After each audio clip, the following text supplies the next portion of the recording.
Sintonize-se para uma experiência enriquecedora com as palavras de Krishnamurti. Essa palestra é uma porta aberta para uma compreensão mais profunda e uma mente mais expansiva. Inscreva-se no canal e ative o sininho para receber novos vídeos.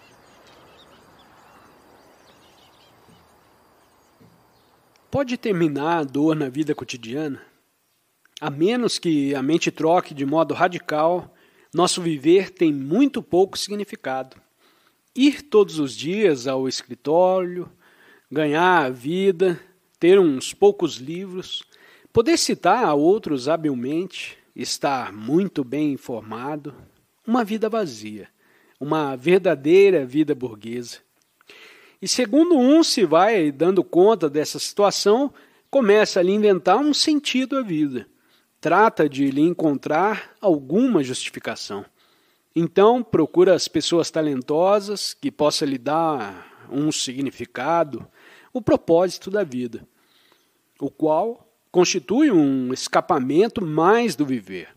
Essa classe de vida tem que sofrer uma transformação radical. Por que tememos a morte? Como lhe ocorre à maioria das pessoas, o que tememos? Por favor, observem seus próprios temores, ao que chamamos morte, ter medo de chegar ao final dessa batalha que chamamos viver. Temos medo do desconhecido, pelo que possa ocorrer. Temos medo de abandonar as coisas conhecidas, a família, os livros, o apego à casa e os móveis, as pessoas que nos rodeiam. Temos medo de deixar para trás as coisas conhecidas, e o conhecido é este viver em sofrimento, dor e desespero, com brilhos ocasionais de alegria.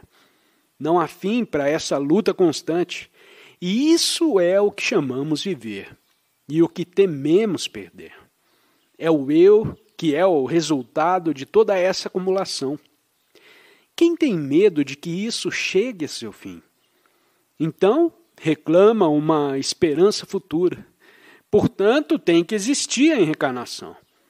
A ideia de reencarnação, na qual crie todo o Oriente, é que alguém nascerá na próxima vida um pouco mais alto nos degraus da escala. Se você foi uma máquina de lavar pratos nessa, será um príncipe ou o que seja na seguinte. E alguém lavará os pratos por você. Para aqueles que acreditam na reencarnação, importa muito o que alguém é nessa vida, porque o que alguém faz, a maneira de comportar-se, o que são seus pensamentos, suas atividades, lhe fará credor de uma recompensa ou castigo na vida seguinte, a qual dependerá de tudo isso. Mas a essas pessoas não importa nada a maneira de comportar-se, porque para elas é só uma crença a mais, como a crença de que existe o céu, Deus ou o que se queira.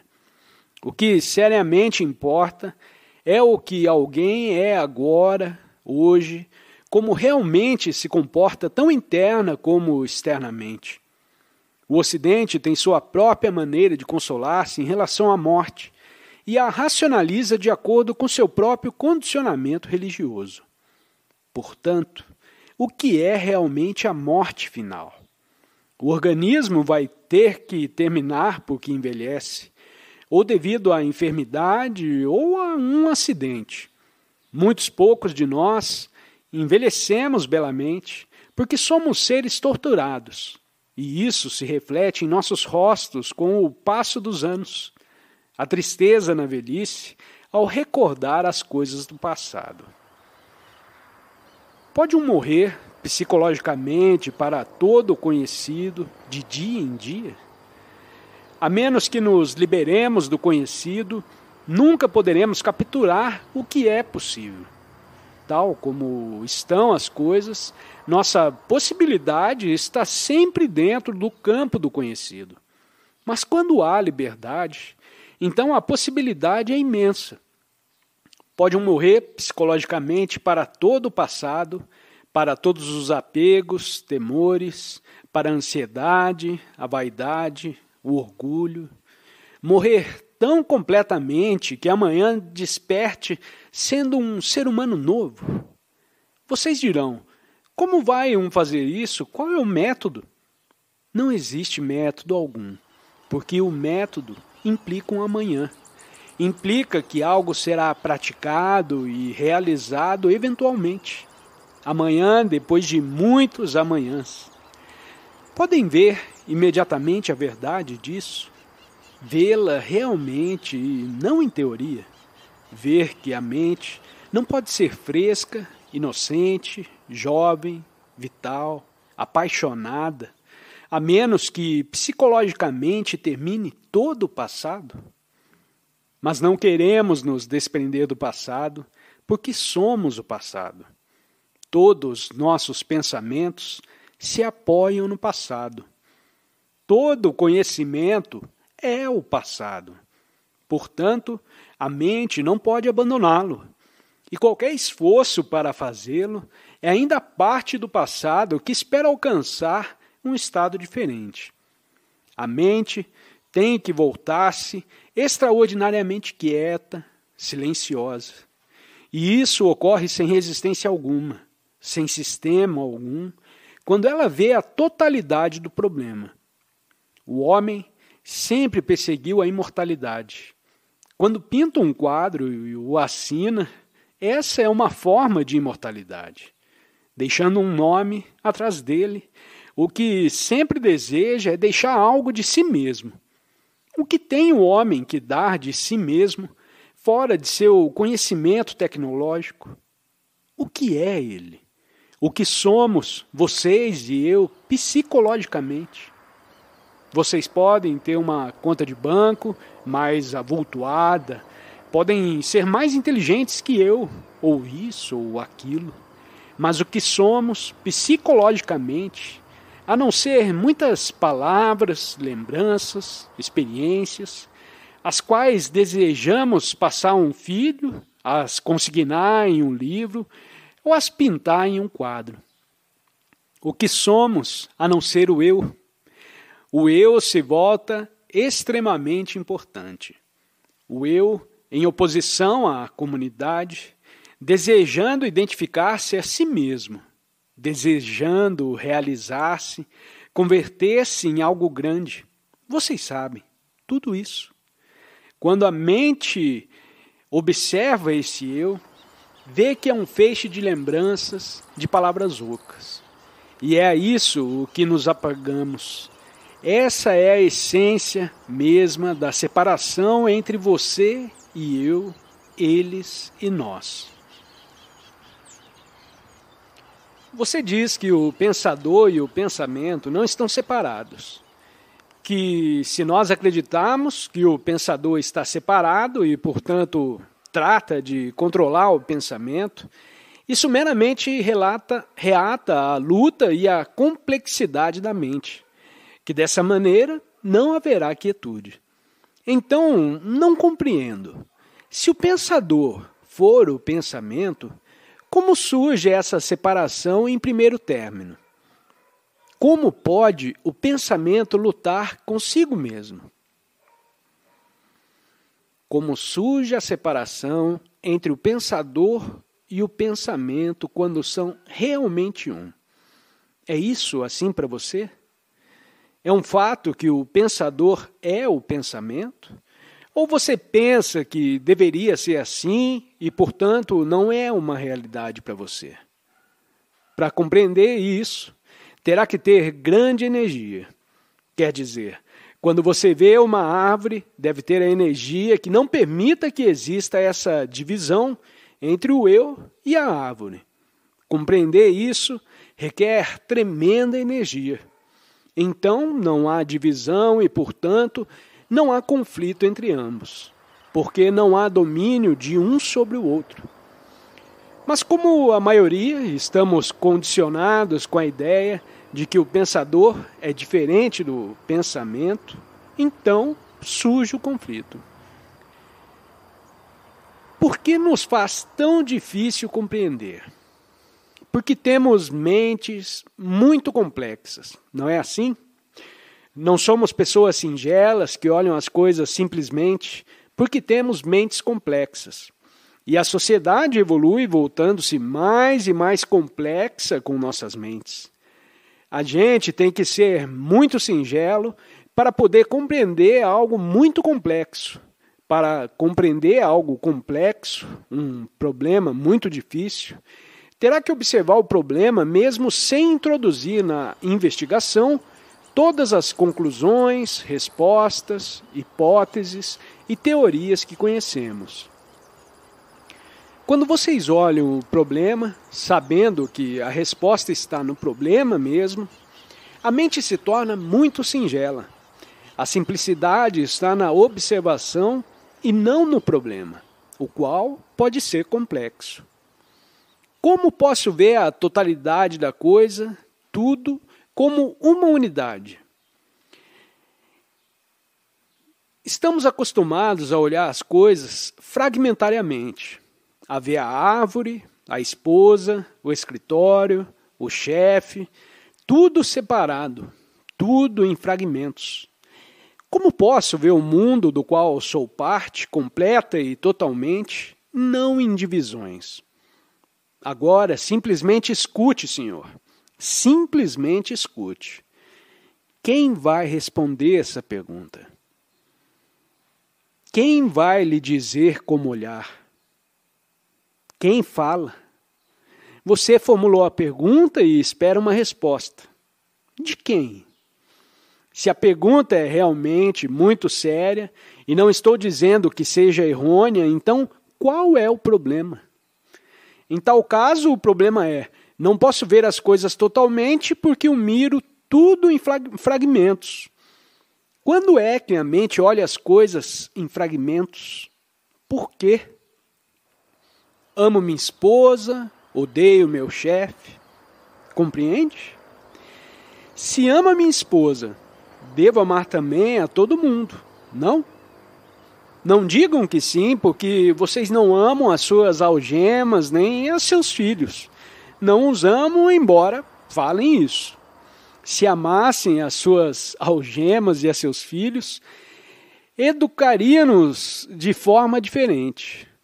Ocupariam-se deles não tão somente financeiramente, a não ser de outro modo.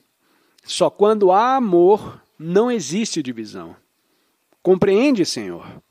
Quando você odeia, há divisão. Porque então está ansioso, é ambicioso, invejoso, brutal, violento. Mas quando ama, não com sua mente, o amor não é uma palavra. O amor não é prazer.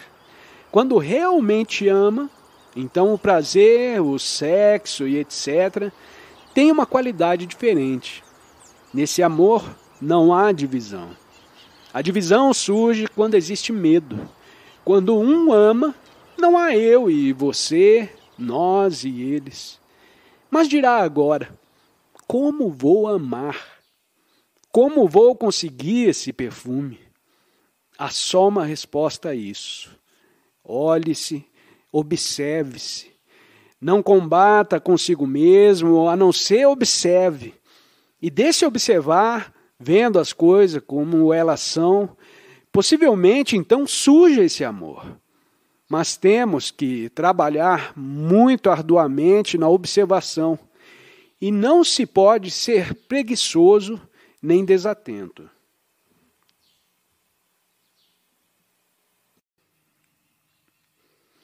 Vocês sabem, isso não é um entretenimento, mas há grande júbilo em descobrir e em compreender tudo isso. O que faz que surja o medo? O tempo e o pensamento criam o medo. O tempo, como ontem, hoje e amanhã.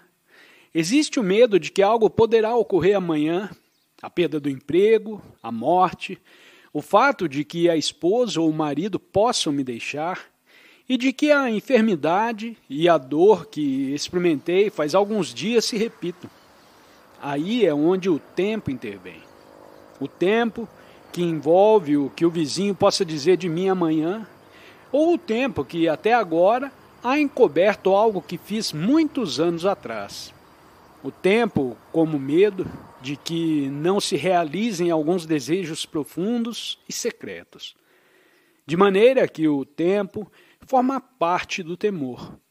O temor à morte, que chega ao final da vida, ou que pode estar esperando a volta de uma esquina. E por isso tenho medo. Assim, o tempo envolve ao medo e ao pensamento. Não existe o tempo se não existir o pensamento. O pensar no que ocorreu ontem e o temer que volte a repetir-se amanhã é o que produz tanto o tempo como o medo. Por favor, observem isso. Vocês olhem em vocês mesmos. Não aceitem nem rechacem nada, a não ser escutem. Descubram-se por si mesmos a verdade disso. Não se detenham meramente nas palavras para dizer se estiverem ou não de acordo. Sigam adiante. Para encontrar a verdade se requer sensibilidade, paixão por descobrir e uma grande energia. Então, descobrirão que o pensamento engendra o medo. O pensar no passado ou no futuro, sendo o futuro o seguinte minuto, ou o seguinte dia, ou 10 anos depois. O pensar a respeito disso faz disso um acontecimento. E o pensar em um acontecimento que foi prazeroso ontem, mantém e dá continuidade a esse prazer. Não importa que esse prazer seja sexual, sensorial, intelectual ou psicológico. O pensar a respeito disso e construir uma imagem, como fazemos a maioria de nós, confere a esse acontecimento passado uma continuidade através do pensar, e isso engendra mais prazer. O pensamento engendra medo e também prazer. Ambos criam o tempo. De maneira que o pensamento engendra essa moeda de duas caras, do prazer e da dor, que é o medo. O que terá que fazer então? Rendemos culto ao pensamento, o qual se tornou tão extraordinariamente importante que pensamos que quanto mais engenhoso é, melhor é. No mundo dos negócios, no mundo religioso ou no mundo da família, o intelectual sente prazer com o uso do pensamento, essa moeda de duas caras, essa grinalda de palavras. Como honramos as pessoas que são intelectual e verbalmente hábeis em seu modo de pensar, mas o pensamento é responsável pelo temor e do que chamamos prazer. Não dizemos que não devêssemos ter prazer. Não somos puritanos. Tratamos de compreendê-lo e na mesma compreensão de todo esse processo, o medo cessa. Então verão que o prazer é algo completamente diferente. O pensamento é, portanto, responsável por essa agonia. Um lado é agonia e o outro lado é prazer e sua continuidade. A urgência de prazer e sua perseguição em todas as formas, incluindo a religiosa. O que devemos fazer, então? O pensamento pode terminar? É essa a pergunta correta? E quem vai terminar com ele? É o eu, que não é pensamento? Mas o eu é resultado do pensamento. E assim se repete o mesmo velho problema. O eu e o não eu, que é o observador que diz: se só pudesse pôr fim ao pensamento, então poderia desfrutar de uma vida distinta. Mas existe unicamente o pensamento, e não o observador que diz: desejo que o pensamento termine. Porque o observador é o produto do pensamento. E como surge o pensamento? Podemos ver muito facilmente que é a resposta da memória, da experiência e o conhecimento todo, o qual é o cérebro, depósito da memória. Quando lhe perguntamos algo, responde com uma reação que é memória e reconhecimento. O cérebro é o resultado de milênios de evolução e condicionamento. O pensamento é sempre velho, nunca é livre. é a resposta de todo condicionamento. O que temos que fazer? Quando o pensamento se dá conta de que não pode fazer nada com o medo, porque ele cria o medo, então surge o silêncio. Então há uma negação completa de qualquer movimento que engendre temor. Portanto, a mente, incluindo o cérebro, observa todo esse fenômeno do hábito, da contradição e luta entre o eu e o não eu, e compreende que o observador é o observado. E vendo que o medo não pode ser meramente analisado e descartado, mas sim sempre estará ali. A mente também vê que a análise não é o caminho. Então se pergunta, qual é a origem do temor? Como surge? Agradecemos por se juntar a nós nessa jornada de reflexão com Krishnamurti. Se essas palavras ressoaram em você, convidamos a explorar mais em 2 vídeos que estão destacados na sua tela. Desafie-se a aprofundar ainda mais o seu entendimento. Compartilhe suas percepções nos comentários. Queremos ouvir suas reflexões e criar uma comunidade de aprendizado. Não se esqueça de se inscrever para receber mais conteúdo. Até a próxima viagem de descobertas.